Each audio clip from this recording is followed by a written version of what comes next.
Hey up guys, what's going on and welcome back to Sheffield United, where I have played through the next 2 games and finished the transfer window. Yes, I did just say 2 games. I have played the Arsenal League match because I realised at the end of the season the final game is Arsenal, and that is definitely going to feature when we get round to that. I do like to avoid playing the same team twice in any given season. Obviously if there's any cup matches that can change that, but so Arsenal is not in today's episode. I'm doing Aston Villa, which is kind of nice. It's nice to play a team that isn't actually one of the top lot for a change as well. And the Champions League first match against Braga, which realistically is the one I really need to win if I want to get anything out of this group. However, first, transfers. And, well, it was a really good transfer window, but there was still time for me to make a cock-up. Yep.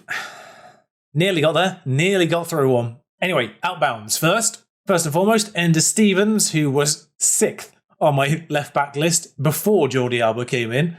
Even players who weren't naturally left-backs were ahead of him. Very well-rounded. Gone for 7 million. He's 32 at this stage as well. So, went for 7 million. His value was about that, just a bit higher, so I'll take 7. Junior Cicero went for his value of 3.8 million. I think realistically he is a player that is under-star rated, but he was on an important player contract, and he wasn't going to get that game time. He might have agreed to be a squad player, but it's 3.8 million, his value straight up front for a 33-year-old who was realistically 3rd choice. But basically, losing the right back meant I needed to get someone in who could cover right back, because the only right backs we have are actual right backs. We've got no one who can fill in an emergency, no midfielders, no central defenders who can do the right-hand side, like Helander can do the left-hand side. And this is where the cock-up happened. Firstly, foremost, Jordi Alba came in, that's all fine, he's good. His star rating is lower than it was when we initially got him. I don't know what's happened there. He was 4-star when we originally scouted him. I guess that was before Neymar came in and shifted all the star ratings. Basically, an older left-back while Salomon Meza gets better. We knew this. But back to the error, I signed Nacho because he's a central defender who can do the right-hand side, or he's a right-back who can do central defender. Basically, he covers those 2 positions, and I did realistically want a 5th centre-back as well for emergency purposes. We managed to get through last season, without any major errors with just the 4 central defenders. So I kind of feel like we got away with it last season. Having a 5th potential centre-back is helpful. So I got Nacho in because he was available for 4 million, basically. I do have to pay him quite a bit if he plays games, but he probably will retire before he gets to 50 games for us, I would imagine. So we might get away with just paying about 4 million for him. And considering he's valued at 12, I don't think that's bad, even if we do have to pay the extra money. Tackling's good. Going forward's functional. Physically, he's fine. Mentally, he's fine. He's probably more likely to fill in a centre-back than right-back for me. Worth saying that. And this is where the mess-up happened, because I had an agreement to sign a different player on the condition that they signed a replacement first. And it was on deadline day. I didn't think they were going to get a replacement. I accepted the delay on that one, not realising that actually accepted the deal, but I had to wait for it to go through, because when the player actually was ready to join me, I didn't have an option to say yes or no, and he came in anyway, after I said yes to Nacho. If I'd known this, I wouldn't have signed Nacho, I'll be honest. But welcome Armando Izzo anyway. £5 million I spent on this 15 million rated Armando Izzo. He's really good for me in the Napoli save. He's a solid backup there. He's a squad player here. He's agreed to be a squad player. He's 30 as well, so he's a little bit younger than Nacho. Got a little bit more time in him to be this backup squad player. I don't know why at 2.5 star he's regarded as a leading championship player when he's got 15, 15, 15, good mentals, great physicals as well. Don't really understand his star rating, especially as it's the same star rating as Nacho, who isn't regarded as a leading championship player. He's a decent Prem player. But that's the transfers caught up. Yeah, so basically I've got 2 players who can play centre-back and right-back simultaneously. It's a bit of a problem. I might try and sell John Egan. That's probably the way to go about it. In January, get rid of John Egan and then I'm back down to 5. 2 games since we last played. I basically threw the Carabao Cup. I mean, it would have been nice to have won it, but I don't care that I lost it. Is basically my opinion there. Full second string side. I played both Nacho and Izzo in it. Getting some of these new signings some game time. It's a weird situation when you have to bring Neymar on. Look at the subs I brought on there though. Dominic Calvert-Lewin, James Maddison and Neymar. I love this position I'm in now. And speaking of Neymar, he scored in a bottle job against Arsenal. 2-2, they scored 2 in the second half. Aubameyang, who they transfer listed, and Nunez, their new signing, scored in the second half for them to claw it back after half-time. Little irritating. Does leave us 7th, but first and foremost, Braga. We're expected to dominate, apparently. Yeah, in terms of the Champions League, I've had to leave a few key players out. None of them, well, 4 of them kicked off about it, but all of them were okay with it. I've never had that. Normally, when I leave someone out of a Champions League squad, they just stay furious, but all of them came around to me saying, sorry, I ran out of space. And perhaps most surprisingly of those is Gagliardini, who is sadly not quite up to the same level as everyone else anymore, thanks to mainly Neymar arriving. Again, I think he's a player that's maybe understar rated. He's worth 26 million at 2.5 star. That's the position we're in right now. But Mez is also one of those. He's probably going to get better than Ruggeri by the end of the year. I may swap them over. Jordi Alba's really tired. He must have played an under 23 match without me paying attention. And Kyle Walker on the other side's taken a knock, so probably De Siglio to start as well. It's a little bit problematic. I'm not starting with either of my main choice fullbacks. I don't know why so many of these players are that tired. We did play Arsenal a few days ago, but they didn't play the game before that. They should be able to do 2 games in 4 days without being that tired. But that's the situation I'm in right now. I'm actually going to play Ramsdale. I'm still curious about who to start in these games in goal. My staff keep suggesting Ramsdale, even though he is a lower star rating and just overall ability. I don't know why they keep doing this, but it would be nice if he can develop. I think he does have a smidge of potential he can grow into still. It would be nice if he could grow into that. Because right now, I do feel like he's definitely second choice. But I'm going to start Ramsdale in goal, behind Ruggeri, Badiashile, Fofana and De Siglio. Brozovic and Witsel will start this one because Burge is a smidge tired. Jones, Maddison and Gallardo, a familiar line there behind Calvert-Lewin, of course, up front. I heard elsewhere there's some issues with ratings going about. Now, I don't know if this is just a problem with Brozovic in particular, that role. I'm looking at that Braga side and, well, I recognise Abel Ruiz, wonder kid of years past, and the Horters, and Ryan Gold, of course. Not sure which Paulinho that one is. Apparently because I've chosen not to bring Kyle Walker with me, I'm throwing this competition. Never mind the fact I've not started Neymar. Get your priorities right, press. Come on now. I feel like there's a bit of a kit clash going on here, lads. White and red versus white and red. 8 minutes in, Gallardo has a corner. That appears to be a little bit slower than usual. I don't know what's happened there. There we are.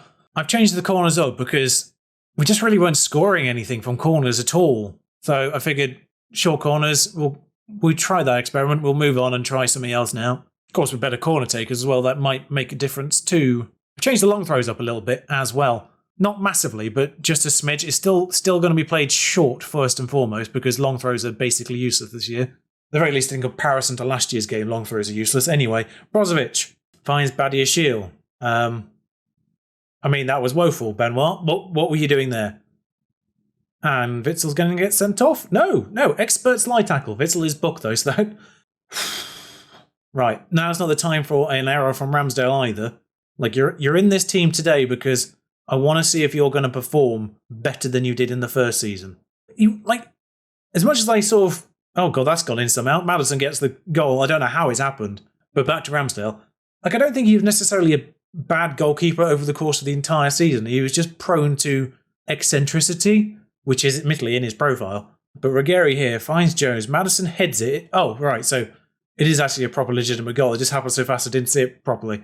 He heads it against the defender and then lashes in the rebound. 1-0. I actually thought we were away from home for this one. I don't know why. Oh, Calvert-Lewin's popped one in. Changing up the corners and immediately reap the benefits, as I do now target the near post rather than a short option, which is where Calvert-Lewin sat. Both defenders attacking, of course. On corners too, if it gets to one of them. Maddison whips the ball in. Badiashile's there. We nearly get another corner goal. Well, I've got to be said, we've had 3 corner highlights in this game. We normally don't even get a corner highlight in a game. So these new corner tactics seem to be doing something more than the old ones were, which is nice to see, really. Nice to see that oh, no, that's not making its way through to Calvert-Lewin. Now, Benoit, I need a better pass than what I saw from you earlier. I mean, that was simple, but we'll take it. Brozovic, Jones. You know, Curtis Jones as the backup to Neymar is not a terrible thing. And then there's Jota, who I feel like maybe I should have started Jota for this one and kept Curtis Jones for the bench. I'm probably more likely to play Curtis Jones in midfield this year, just because of the fact I've signed Jota permanently, and I really ought to get him some game time. I am slightly concerned by the Witsel yellow. We've seen him make a challenge from behind already, so if Alcado makes it 3-0 though, I'll probably look to bring Witsel off earlier rather than later. But this is nicely worked, to be honest. Maddison with a great little ball there. Gallardo just nips it past that defender and under the goalkeeper, and it's 3-0 here, with what isn't even realistically our strongest 11. De Siglio doing really well at right back. It's nice having him as a backup. And Braga have done nothing. That's what you want to see from a Champions League team. Nothing. Yeah, keep it up, lads. Although I said that against Arsenal and they scored 2, so I'm going to back it up with some you can be even betters. Just to try and improve that. Well, remove any complacency. Scores around the grounds. No upsets. Really, no upsets. I'd argue the only surprising thing is Bayern aren't destroying a 10-man Anderlecht. Right, as we reach 60 minutes here, Madison is exhausted. So what I'm going to do here is, of course, get that Witsel yellow card situation out of the way. Gomez is going to go DLP. Curtis Jones is going to take over in the attacking playmaker role, and Jota is going to come on the left because he needs some game time. I did tell you I would interchange between Jota and Jota. It's basically just how quickly my brain corrects myself. And Braga still haven't had a oh, there it is, as soon as I said it. And dare I say it, we might get through this match without needing Neymar, who is going to end up being unleashed, I think, on Aston Villa instead next. Apologies, Aston Villa. Just a bit of jiggery-pokery. Curtis Jones goes deeper. Edwards comes on for the increasingly tired Brozovic. I think I called Diego last time. Apologies, Diogo. And essentially, it just feels like we've just managed this second half because I've not really seen anything from either side, I don't think. But a good game from all involved. Fofana was a 6.5 at one stage, but he popped up to a 6.8 by the end. They had one shot and it was 0.05. Fantastic game, lads. Although it doesn't really tell me much about Aaron Ramsdale's quality. Yeah, barest minimum, I would be happy to drop into the Europa League. Ooh, new gate receipt record though. Previous one was against Barnsley. Not any of the Europa League fixtures, Barnsley. It is local, I suppose. This is the one I'm furious about. After I'd agreed Izzo slashed Nacho, they put Bailey on the transfer list. As someone who's settled, I would have very much accepted him as a backup option to play both of these roles. He went to Shakhtar in the end. Furious. Actually furious. No massive surprises on day 2 of the Champions League either. I mean, a 7-1's huge, but again, somewhat expected. Atletico Madrid beating PSG at PSG. Probably the biggest upset, but it's not a massive one. That's reminded me, by the way, in terms of PSG. Neymar being released. I've heard it happens a reasonable amount, but I still don't really fully understand how Neymar was released without having an agreement to go somewhere else. The only thing I can assume, he was holding out for a new contract. They wouldn't give him the contract they wanted because they've signed players like Mane, for instance. They did big business, I'm pretty certain, last summer. So I can only presume they didn't have a lot of wiggle room in their wage budget anymore. I don't know why he was released, but they do have Mane, of course, who would have been competing with Neymar in that position. So I guess they just decided to let Neymar go, and I'm really surprised no one put a bid on him, immediately. None of the big boys. Because realistically, he's an improvement in that left-sided role for basically every side. Especially Liverpool, who don't have Mane anymore. Alex Gallardo has a fine start to his Sheffield United career, which has delighted its supporters after he paid a substantial price to bring him to Bramall Lane. I paid $5 million for him. He honestly could have played not a single game, and I wouldn't have been bothered. There's some big games already in this season. Man United playing Chelsea, Arsenal and Everton, 6th and 8th as things stand. I just noticed who's at the top. Well, it's first v second as West Brom take on Tottenham. Liverpool and Chelsea, last year's 1st and 2nd, currently in 9th and 11th. Sorry, I've got to have a look at West Brom. Have they actually played anyone decent? Not really. That is an array of names I wasn't expecting to see. Fabio Barini, Marek Hamšík, Troy Deeney, and of course our Jadon Bogle scored. But yeah, they've not played any of the big boys yet. I think Wolves is in there, but Wolves aren't necessarily as good. Well, Manchester United, not adverse to some late-minute drama, 1-0 over Chelsea.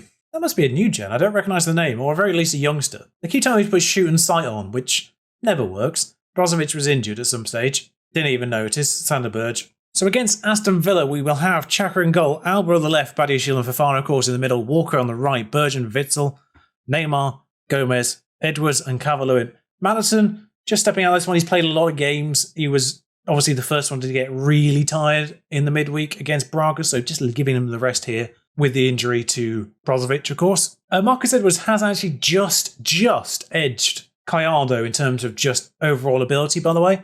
So he is actually now just first choice. Marcus Edwards was first choice anyway for me because, of course, he is English and I want him to develop. Wasn't expecting to see Mandzukic.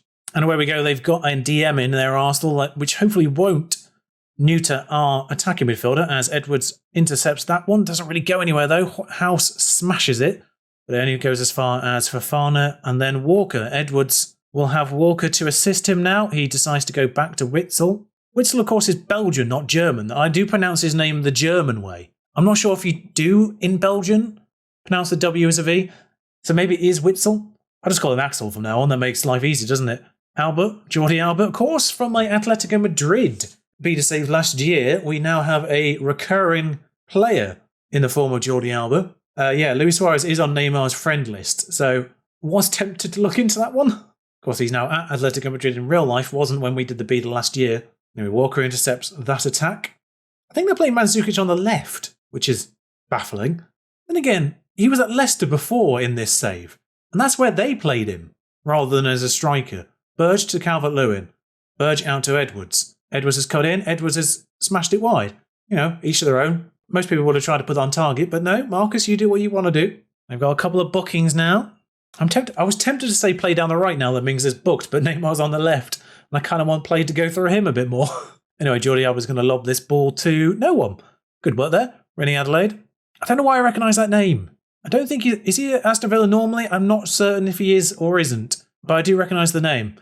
Anyway, Walker to Edwards. Back to Walker. Pops it in. Calvert-Lewin. Easiest goal he'll ever score. No idea where the defence went, but I will take an open goal for all intents and purposes. And just on the stroke of half time as well, that ruins the team talks. But Walker, just Calvert-Lewin in all the space. Goalkeeper's behind him. Near post completely abandoned from any defensive duties. You'll have to see it. And so far, in 135 minutes of game time in today's episode, we have had 3 shots against us. In total. Right, point finger. You have played well so far, but there is room for improvement. Is pretty much my go-to, and I will use it here as well. Now, Neymar, please do something in an episode. You have scored against Arsenal. You weren't used in the last game. Please do something here. West Brom are beating Tottenham. I've just seen it. It's a hell of a game. Well, I'm spoiled for choice who to take off here. Christ on a bike. Albert, Witsel, Neymar, all off. Meza, Jones and Jota are on. It's a throw-in. Meza's on it. Gives it to Jota. Back to Meza. Don't know who this player in reserve here is. Not going to find out either, but it goes to Jones, the other substitute. So the 3 substitutes all interlinking already in this highlight, and it ends with Marcus Edwards putting it on target this time. See? That's what you've got to do, Marcus. Don't smash it wide. Smack it on target. There's a little bit of exchange between Meza and Jota on this near side. Ends up with Jones to Walker, to Edwards, left-footed, near post. Goalkeeper confused, clearly. Is it still Martinez in goal for them? It is. There's a late highlight here, 86 minutes on the clock. That's a bizarre ball, but Walker deals with it quite nicely. I'm surprised the goalkeeper didn't try to claim that instead, but Jones now charging. Still Jones. He's found Edwards. He's kicked it at a defender. He's put it across. Gomez is onside. And all of a sudden, it's 3 here at Villa Park. Gomez, with the best read of a football match I've ever seen, how is he onside? I do hope we get to see this again with lines, because I want to know where he came from. Even in the replay, I didn't see his movement. I was looking at the wrong player. But Calvert-Lewin, Marcus Edwards, Sergio Gomez. These 3 players, though, suspect. Everyone else on above a 7. I suppose if I kept them on after we scored 2 more goals, they might have got better ratings. Good win, boys. Well done. 3-0 away from home. We'll absolutely take that, and momentum building before Real Madrid next. Now, I'm not going to do this because Real Madrid is the final group game. West Brom was 7 wins from 7. I didn't see the result, but they did end up winning. It was 4-3. It got even more dramatic. Right. Okay. If we have to end up chasing West Brom for this title, which I am definitely going for this year, that is not the narrative I was expecting. Next time out, I think, is going to be... Oh, we need to go a little bit deeper, don't we? I'd argue the second Juventus game is probably the one we want to aim for, with probably Leicester. Let's see if we can get our revenge in the league on them. So Leicester and Juventus next time out. Until then, thank you for watching. Ta-ra. Oh, and Happy New Year. Forgot to mention. Hope you had a lovely Christmas. Happy New Year too. Here's to 2021. I mean, it's a new year. Hopefully it's better.